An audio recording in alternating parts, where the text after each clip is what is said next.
이 로봇 시대를 우리가 어떻게 맞이할 것인가. 사실 좀 당황스럽기도 해.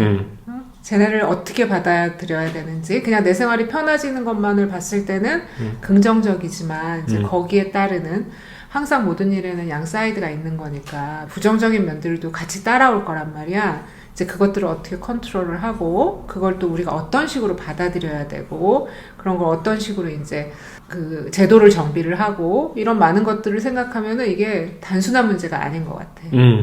처음에 이제 AI 데이터 로봇이 이렇게 발표가 되고 나서는 상당히 이제 흥분되고 드디어 로봇이 나오는구나 이렇게 생각이 들다가 시간이 조금 지나면서 우리는 이제 그런 로봇을 받아들일 준비가 되어 있는가 하면서 걱정거리들이 하나 둘 생각나기 시작하지.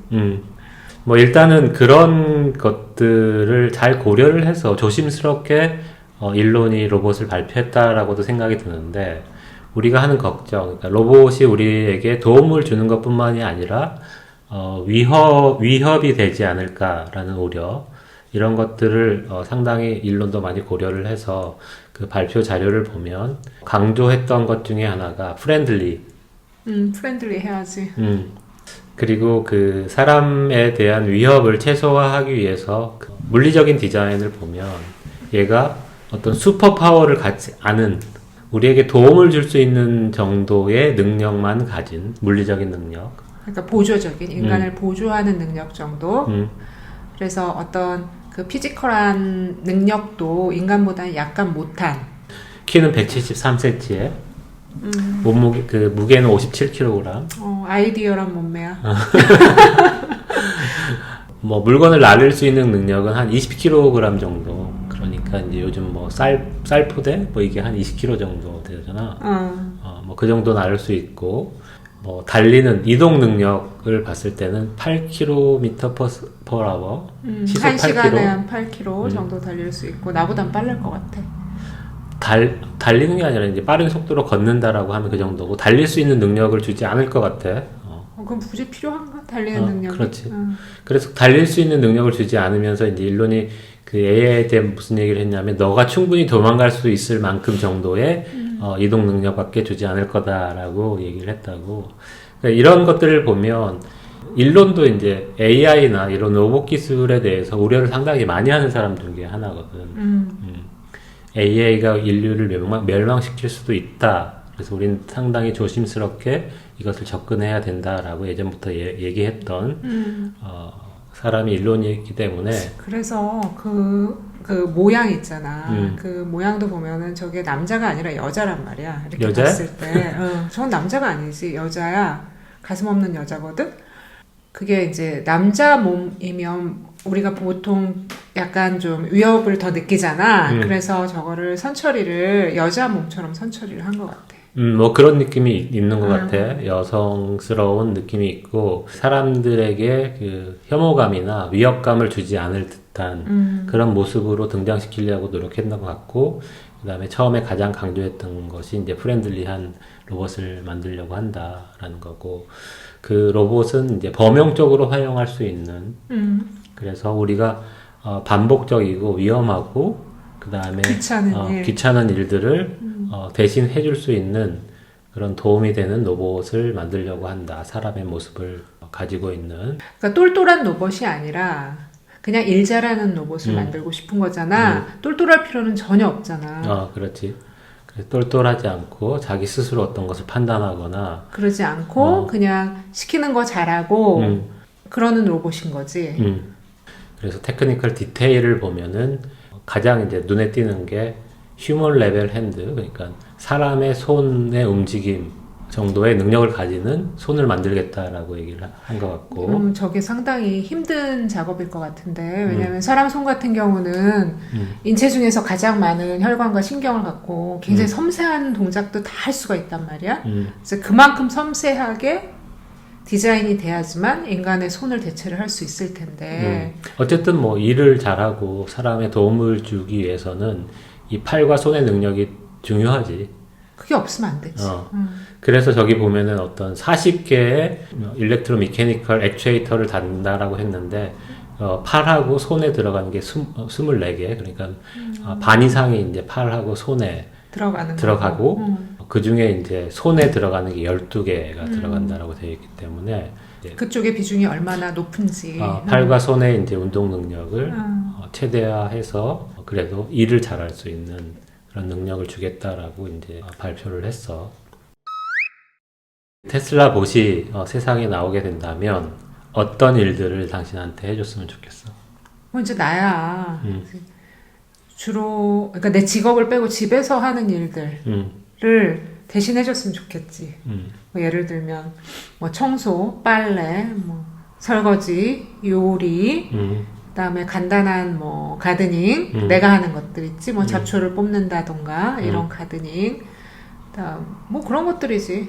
여자들이 보통 집에서 하는 일들. 근데 사실 이제 그게 되게 종류가 다양하잖아. 다양하지. 지금 이제 집에서 활용할 수 있는 로봇을 산다라고 하면 뭐 아이로봇, 청소 로봇 정도밖에 안 되는데 한 가지 일만 할 수 있는. 근데 이제 다양한 일들을 다 할 수 있는 그런 능력을 가지려고 하면 그 많은 트레이닝을 시켜야 될 것 같은데. 그렇지. 다양하게. 그리고 그 가정주부들이 보통 하는 그런 일들은 섬세한 동작들이 많잖아. 그럼 그거를 다 트레이닝을 시켜줘야겠지. 그래서 이게 이제 범용적으로 그러한 일 하나하나씩을 테슬라가 훈련을 시켜서 기능을 하나하나 가지고 있는 상태로 시장에 내놓을 것인지 아니면 우리가 그 로봇을 데려다가 우리가 스스로 훈련을 시킬 수 있게 만들 것인지 뭐 그런 것들도 판단을 해야 될 것 같은데 우리가 스스로 훈련을 시킬 수 있으면 훈련을 시켜가지고 계속해서 우리한테 최적화된 로봇으로 우리가 만들어낼 수가 있어서 좋은 측면이 있잖아. 그러니까 나한테 맞는 맞춤형 로봇이 되는 건데 그거는 이제 또 그 개인에 따라 사람은 욕망이라는 게 있기 때문에 이제 나한테 최적화를 시키다 보면은 내가 갖고 있는 어떤 부정적인 면, 어떤 사람은 성과 악이 공존을 하는 거니까 그 안 좋은 쪽으로 트레이닝을 시킬 수도 있단 말이야. 그래서 그거는 조금 그러니까 어느 정도 제한을 둬야 될 것 같아. 그래서 이제 그런 문제가 항상 있겠지. 트레이닝을 개인이 시키게 된다면 얘가 뭐 슈퍼 파워를 가진 로봇은 아니게 설계가 됐지만 얘 손에 무기가 들려지게 된다면 충분히 위협이 될 수 있는 그런 위험도 있기 때문에 테슬라가 자체적으로 그렇다라고 하면 다양한 기능들을 다 훈련을 시켜서 시장에 내놨을 때 그것이 우리 집에 와서 바로 일을 잘 시작할 수 있을까? 뭐 그것도 상당히 궁금해. 그것도 그렇지. 왜냐면은 그게 그냥 평균적인 거를 기반으로 해가지고 트레이닝을 시켜서 보내면 우리 집은 또 약간의 우리 집만의 특별한 상황이 있기 때문에 거기에 맞춰서 잘 해줄지 이제 이런 거가 문제가 되겠네. 그럼 이제 그 상황은 그 개개인에 맞춰서 트레이닝을 약간 해줄 수 있는 뭐 그렇게 해서 이렇게 적당한 수준에서 그 보완을 해주면 되지 않을까. 그래서 그렇게 생각해 보면 과연 이제 자율주행이 쉬울까 아니면 로봇들에게 이런 훈련을 시키는 것이 쉬울까 이렇게 생각해 보면 자율주행이라는 것이 이제 어떤 우리가 도로에 나가면 어떤 규율과 규칙이 어느 정도 있는 거잖아. 거기에는 그렇지? 누구나 따라야 될. 그래서 거기는 이제 대응하기가 속도가 있어서 좀 어려운 측면이 있지만은 대응하기가 좀 쉬울 것 같은데. 그렇지. 이런 범용적인 일을, 그러니까 다양한 일을 수행할 수 있게, 그것도 우리가 퍼스널 PC처럼 퍼스널 로봇의 역할을 할 수 있게 하기 위해서 어떤 규격에 맞는 훈련을 시켜서 그것이 가능할까? 또 그것이 규격에 맞게 하지 않으려고 하면 얘가 지능이 높아야 될 것 같은데, 지능이 높아지면 또 그에 따르는 이제 위험성이 커지기 때문에 그런 부분에 있어서 상당히 어려운 부분이 있을 것 같다는 생각이 좀 들더라고요. 근데 그게 진짜 사람의 욕망의 차이인 것 같은데 만약에 내가 저 로봇을 갖고 싶다는 욕망이 인류에게 훨씬 많아. 그러면 저 로봇을 내가 갖고 활용하기 위해서 내가 사는 환경을 바꿀 수도 있잖아. 규격화를 시키는 거지. 규격화를. 그래서 그거는 그 인간의 욕망이 어느 방향으로 가느냐. 그거에 따라서 또 달라질 것 같아. 그리고 저게 이제 실용화가 될 때까지는 상당한 시간이 필요할 거란 말이야. 이제 그 기간 동안에 그 인류가 어떤 방향으로 생각을 하느냐에 따라서 그거는 그러니까 다른 미래가 있는 거지 우리한테는.